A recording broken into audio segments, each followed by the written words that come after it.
Asseyez-vous, détendez-vous, et installez-vous confortablement, parce qu'aujourd'hui je vais vous dire Rebel Isla Mujer. La rumeur dit qu'il existe une île mystérieuse dans le Pacifique Sud où toute la population est composée de femmes.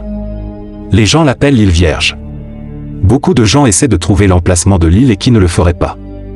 L'un d'eux est Mr. Song Wang. Le protagoniste du film écoute un reportage sur Mr. Song, qui a une fois de plus financé une grosse somme d'argent pour son expédition à la recherche de l'île Vierge. La nouvelle ajoute ensuite le mystère de l'île. Jusqu'à présent, une seule personne n'a jamais mis le pied sur l'île, qu'un célèbre explorateur nommé Lee. Lee n'est autre que le père de Wang, mais il n'est jamais revenu de l'île et n'a laissé aucun message pour le monde ou pour son fils.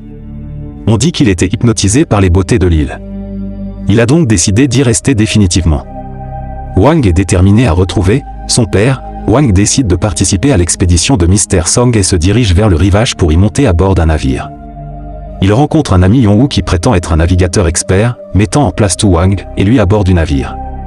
Et juste au moment où il s'apprête à décoller, l'un des hommes de Mr. Song s'approche d'eux et leur remet un traceur GPS. Après un certain temps, les deux ont finalement atteint l'océan, ce qui a donné le coup d'envoi à leur aventure.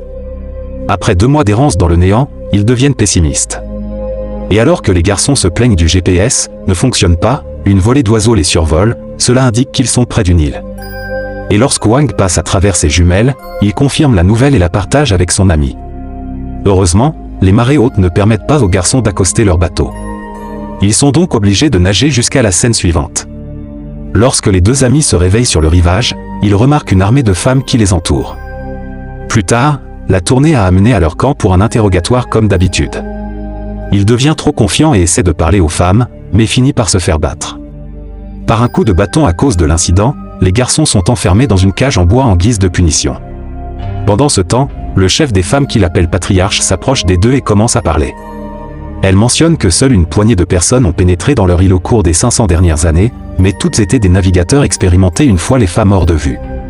Wang sort son couteau caché et complote avec lui pour s'échapper à la tombée de la nuit.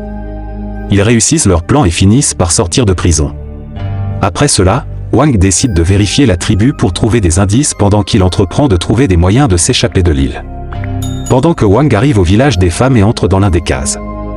Il s'avère que les femmes ont rempli la jungle de pièges. Alors Yon, sans le savoir, tombe dans leur piège. Au début, il tombe dans un terrier de lapin en dessous, puis se fait transpercer par une flèche en bois dans le dos.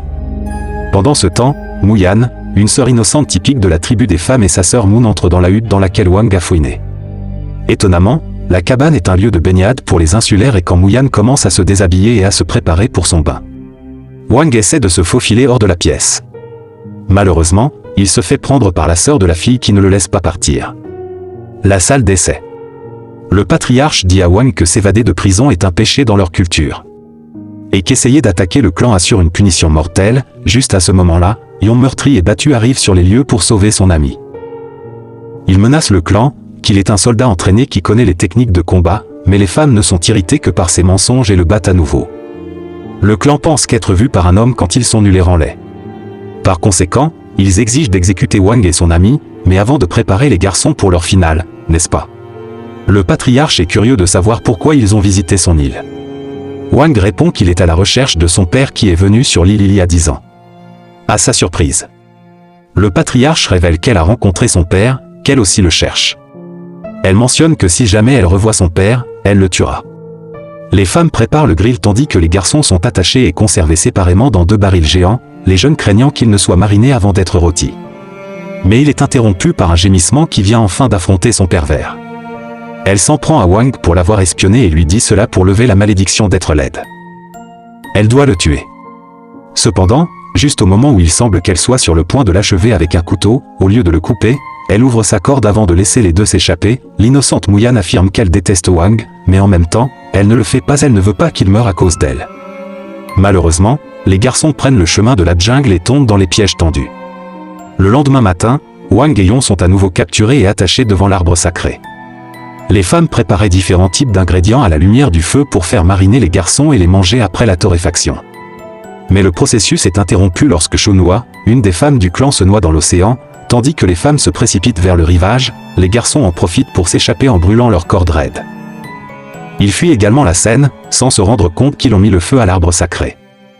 Les deux amis se préparent à profiter de la distraction pour se faufiler hors des lieux, mais à la dernière seconde, Wang change d'avis et décide d'aider la fille qui se noie sans penser au moment où les insulaires ont voulu le tuer, et son ami, Wang va au rivage et nage dans l'océan pour sauver la fille. Après l'avoir ramenée sur le rivage, Yon passe à l'action et prépare la RCP sur l'inconsciente, Shun. Heureusement, elle recommence à respirer et les femmes applaudissent la bravoure des garçons. Elle est informée que leur arbre sacré a été brûlé et détruit après avoir appris que Wang et Yon sont derrière cet incident. Le patriarche décide de les exécuter immédiatement, cependant, Muyan et Shun suggèrent qu'ils donnent les garçons une dernière chance. En conséquence, le patriarche leur donne à contre-séure 3 mois pour restaurer l'arbre. Si l'arbre ne revient pas à la vie, ils seront tués sans pitié. Le lendemain, Wang et Yon font de leur mieux pour polir le charbon de bois de l'arbre et l'arroser. Au fil du temps, les garçons se rapprochent des femmes en les aidant dans leur vie de tous les jours. Grâce à leurs outils et techniques modernes, Wang et Yon attrapent d'énormes poissons et leur apprennent à cultiver des légumes. Pendant ce temps, Shunhua fait de son mieux pour attirer l'attention de Yon et apporter des fleurs et d'ions tous les jours. Un jour, Wang essaie de trouver un signal sur son GPS. Il remarque une vipère qui se cache derrière Muyan. Il entre immédiatement en action et la sauve alors que les deux se couchent de manière romantique. Le jour suivant, Wang et Yon sont ravis de trouver l'arbre sacré qui pousse plus tard dans la nuit. Toutes les femmes de l'île, ainsi que les garçons, célèbrent avec une fête. Et pour danser ensemble. Plus tard, Muyan s'approche de Wang et lui raconte l'histoire de leur tribu. Elle partage qu'il y a longtemps, il y avait une tribu entièrement féminine connue sous le nom de tribu des sorcières. Ils se sont reproduits par pathogenèse.